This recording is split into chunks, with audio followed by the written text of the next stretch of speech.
Home workouts is stupid.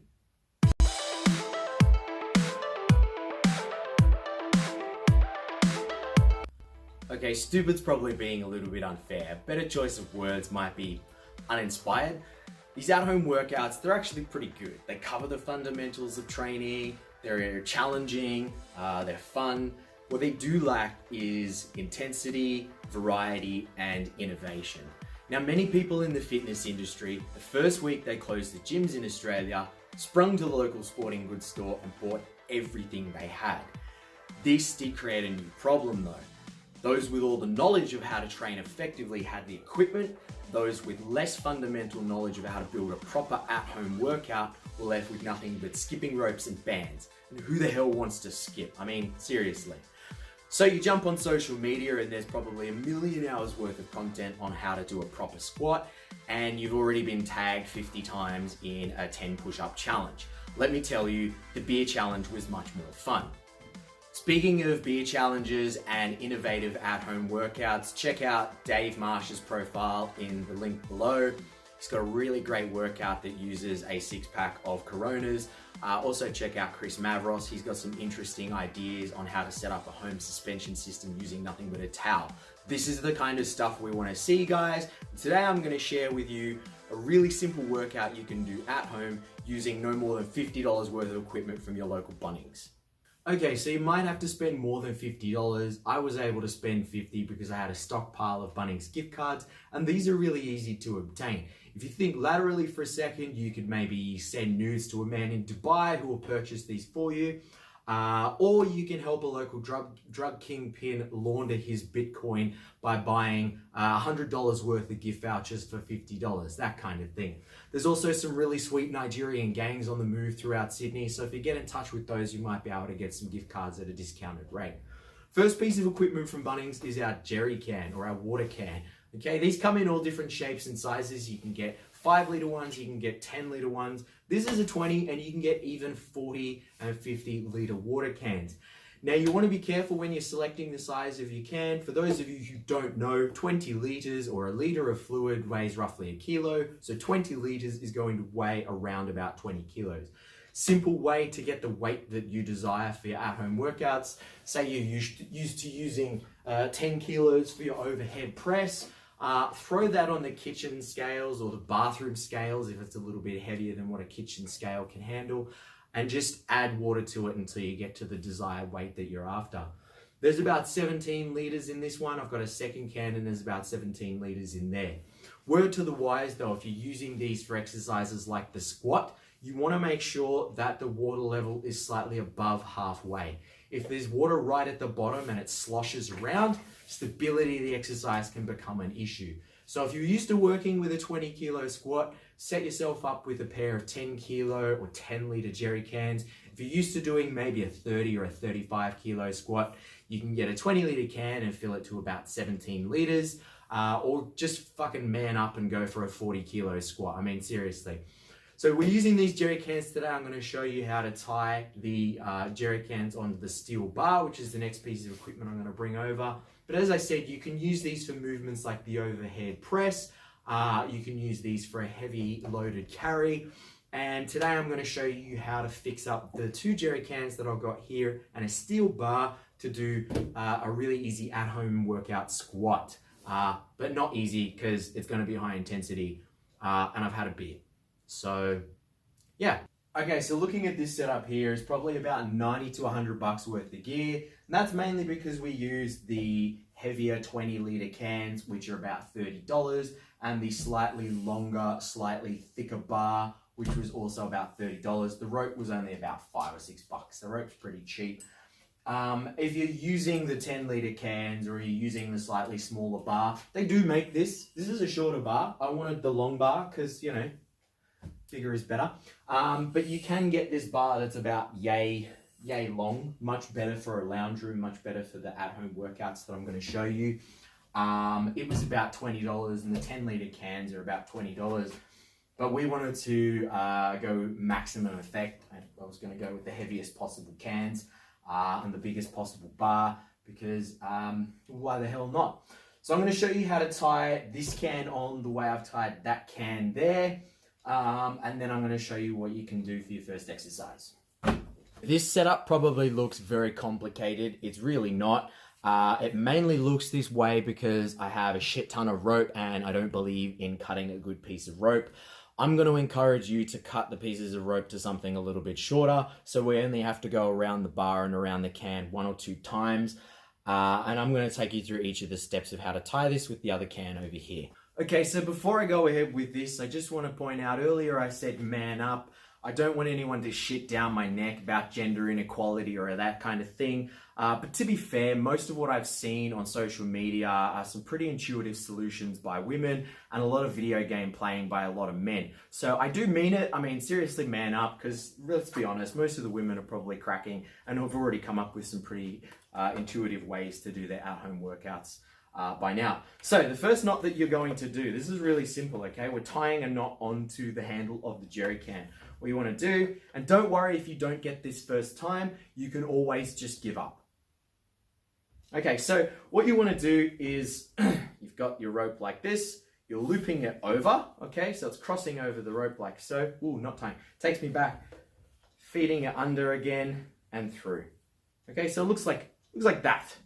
All right, I hope you can see that from there. I'll take some pictures. No, I won't. So tie that on there. All right, do whatever works. I mean, shit. Even if that's not the exact knot that you want to tie, just get it on there. As long as it doesn't come off, you're good. What we want to work on, the next part is the most important.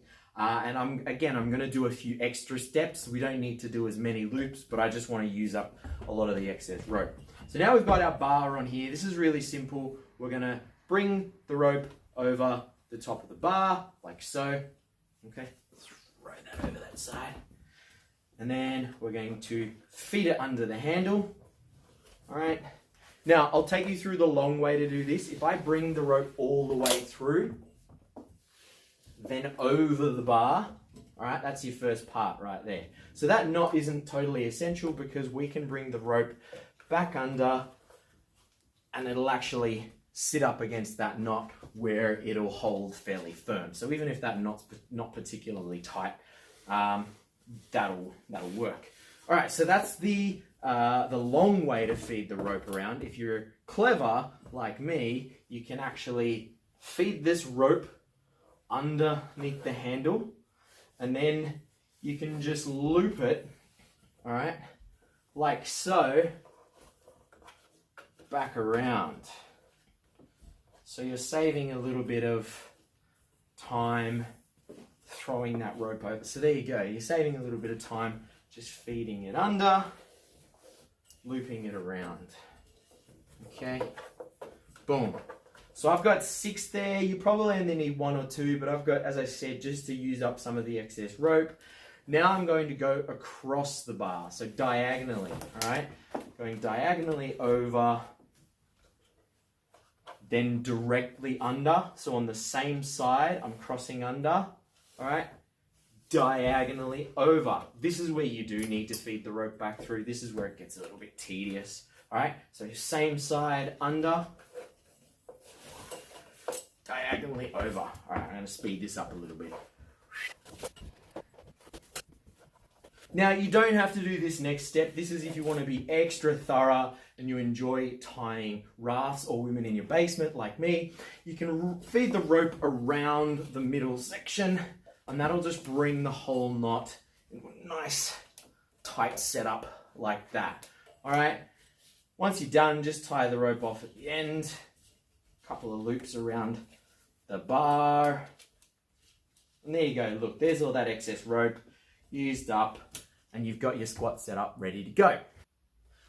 Okay, so now we have a really simple, easy squat setup. Now, a lot of you probably saw my milk crate solution, basically getting a bunch of free milk crates from a local cafe and cable tying them together to make an equally supportive squat rack.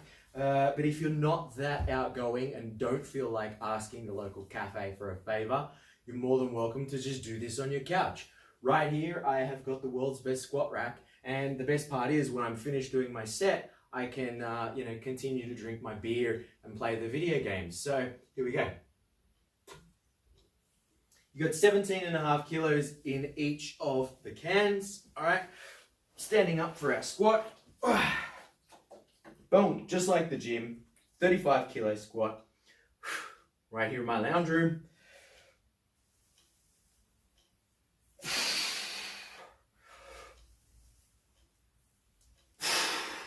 That's 2. That's all you're getting out of me. Remember, I have had beer. So here we go. And boom. Just like that, you've got a nice, easy, supportive squat rack. You've got 17.5 liters in either side. So that's about a 35 kilo squat.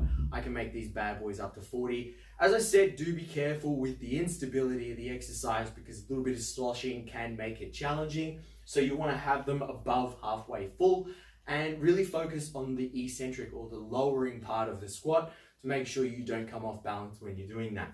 You can also set up footstools or poofs or whatever the hell in your lounge room to support you at the bottom of that squat position if you get stuck. And it's that easy. Okay, so for this next exercise, I've got an empty wooden wine box that belongs to my housemate. You should all have one of these in your house by now. I'm going to show you how to do a bent over row. I will take you through a lot more intuitive back exercise in a moment, but I just figured I'd show you before I take the ropes off the jerry cans and the bar, how you can use this to do your bent over row at home. So we're up on the step now. We've got our bar. This is 35 kilos, hinging, and boom, bent over row. Now, a lot of you have been doing this with 6 packs of beer, mentioned Dave, or you've been using shopping bags or milk cartons or that kind of thing. But you probably find that the weight isn't sufficient for you to get enough out of your training. Here you've got 35 kilos. For most of you, that will be more than heavy enough. And all you need is a wine box, which I assume by now, many of you will have something like this, I hope, in your home. Now, for most of you, squats should be more than enough. And if you're doing some essential back exercises, you're covered.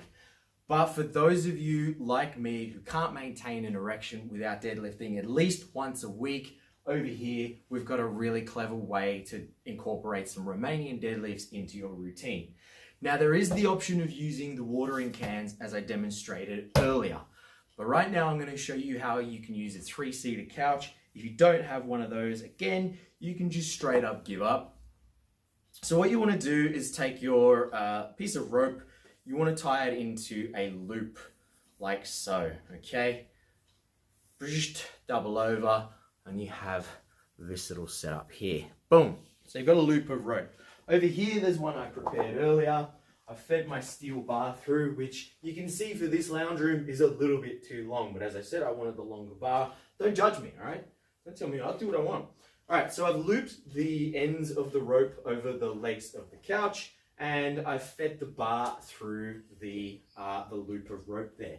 Now, you can do this with just an ordinary couch from at home, but having the bar gives you a little bit, gives you something that's a little bit easier to grab a hold of.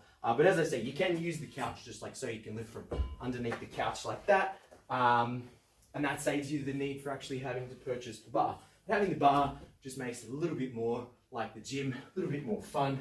And there you see, I've got a 3-seater sofa. All right, I'm getting into my Romanian stance. I'm hinging at the hips. And if my housemate was home right now, this would be the perfect exercise because he weighs about 90 kilos. So if he was to sit right there, it would be intense enough for me, entertaining enough for him, and we'd all go for beers afterwards. So there you go. There's the idea of this exercise really is to encourage you to be a little bit more innovative. That's one example of how you can deadlift at home. And as I said, if you check out Chris Mavros, check out Dave Marsh, 2 really awesome trainers that have some intuitive at-home solutions, particularly Chris Mavros with the use of the towel.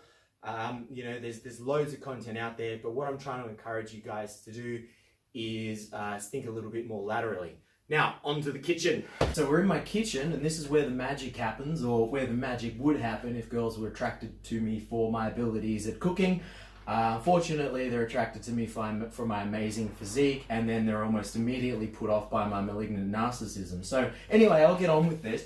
Basically, you've got the, now, for those of you who don't have bench tops opposing one another, you can use a chair for this exercise, or a couple of chairs, right? Most of you should have those around the house. And we're going to do it down under row. We've got that pipe that I bought from Bunnings earlier. My housemate hates me doing this exercise, but you know what, he's not home, so we're cool. So what we're gonna do is we're gonna place the barbell down on the bench. Those cherry tomatoes are on point.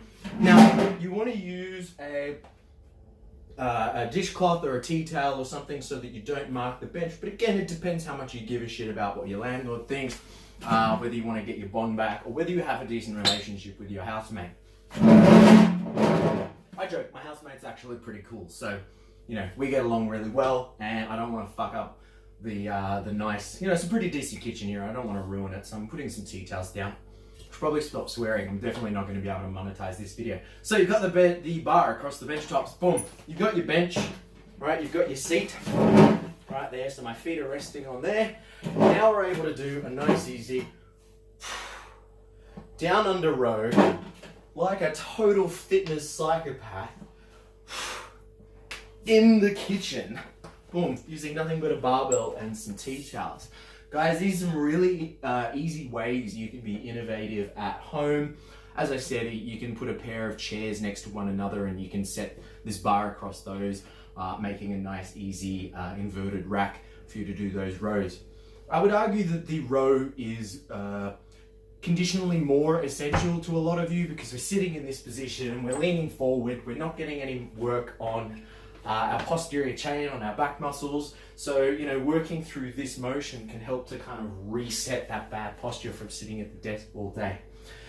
So these are some really simple ideas, guys. I hope you love it. I hope you find the channel funny or entertaining or you get something out of this.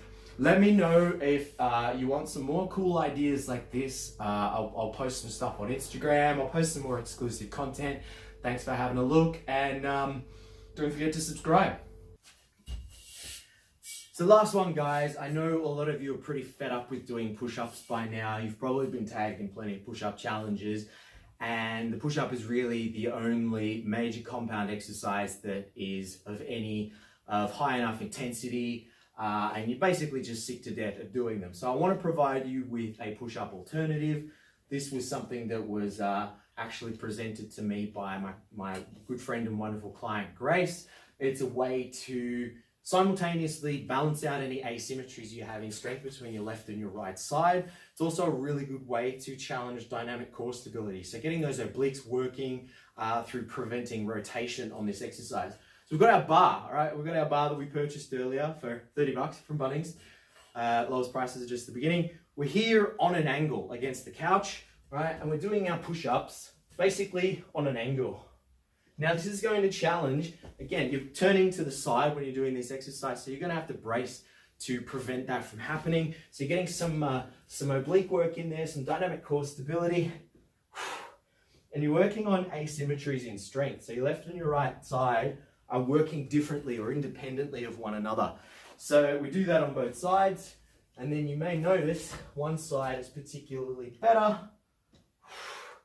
And I like the bar because it gives you that extra range. When we push up to the floor, there's only so deep you can go before you have to kiss the floor. With the bar, you can actually get all the way to the chest, so you can get a nice deep push-up position, and you're not faced with 3 weeks worth of carpet dust in your face every time you come down into that position. So there's a really cool way that you can do the push-ups using that bar. I'll come up with some more cool things to do with this steel pipe. It is what are we looking at? It's 1.8 meter steel pipe and it's 32 millimeters in diameter, that one there. So if you go to Bunnings, you can pick that up for about 30 bucks.